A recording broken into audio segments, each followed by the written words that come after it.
Hey guys, Mitchell here. Let's have a heart-to-heart about relationships. This is going to be a short video on purpose. So I keep getting the same question about when I do life coaching for a relationship, right?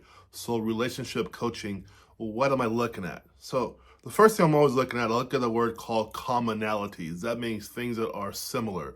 And the reason why I do that is because I notice that the people, not all, okay, be clear here, not all, but many of the people who come together with things that are not in common tend to have a more difficult time staying together through tough times, okay?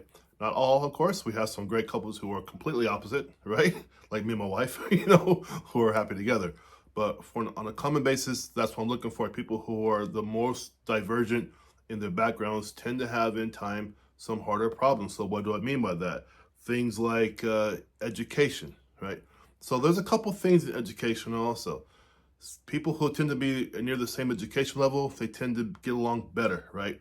If you have a person with a high school diploma and a person with like a master's degree, there tend to be some friction there sometimes, right? Not all the time. Sometimes it works out great, right? Religion. Sometimes people start off, maybe they're both atheists, right? 10 years go by, one person becomes a Christian or becomes a Muslim or whatever they want to become. But the other person stays as they were an atheist, right? That causes friction with relationships, things like goals. Now, you might think that, goals aren't common things, right? But they're not. People have different goals. Some people want to have a goal where they get a camper van, right, at age 40 and travel the world or travel the U.S., whatever, in their camper van.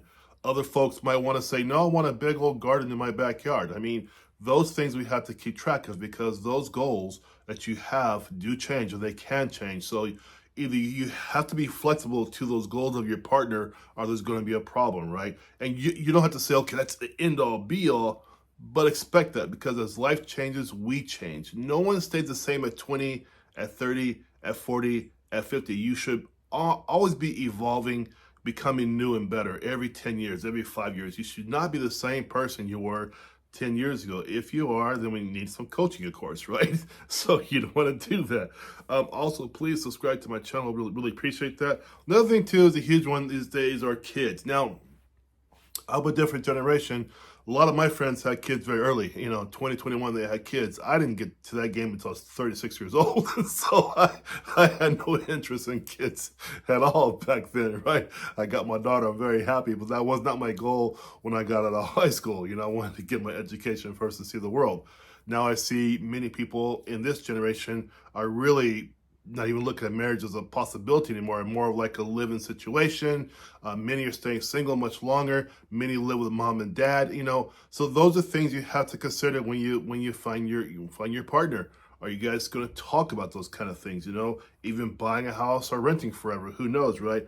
Another one is dogs, animals, right? Some people love dogs, some people don't. Some people want dogs to be with them at all times. Some people say, nope, I don't want a dog in my house at all times, inside dog, outside dog, all sorts of things there, right? So here's what I'm saying to you.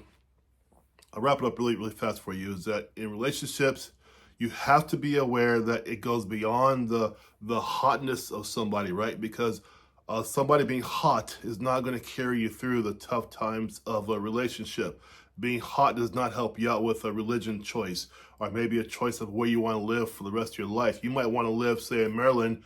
She might want to live in California, okay? Being hot or sexy doesn't carry you through those kind of things, right? Being hot or sexy doesn't take care of your lifestyle. You might want to be a nomad for a couple of years on your computer, or you might want this corporate executive job, and she might not want that, So I want you guys to really think about that when you find someone. Yes, we all have a common attraction to people, right? To certain people. I know I do. My wife is to me, very attractive, but she had things behind that were very essential for me to make us a couple, at least for my side, right? She had things I was looking at, like education and goals and kids and so on and so forth, that aligned to my values. So my couples who I do relationship coaching with, I tend to see this non-alignment of values, okay? All no, but I tend to see that non-alignment of values, which starts the problems down the road. The road gets bumpy then, okay? And that's what I'm here for, of course, but those are the commonalities. So I want you to think beyond just being hot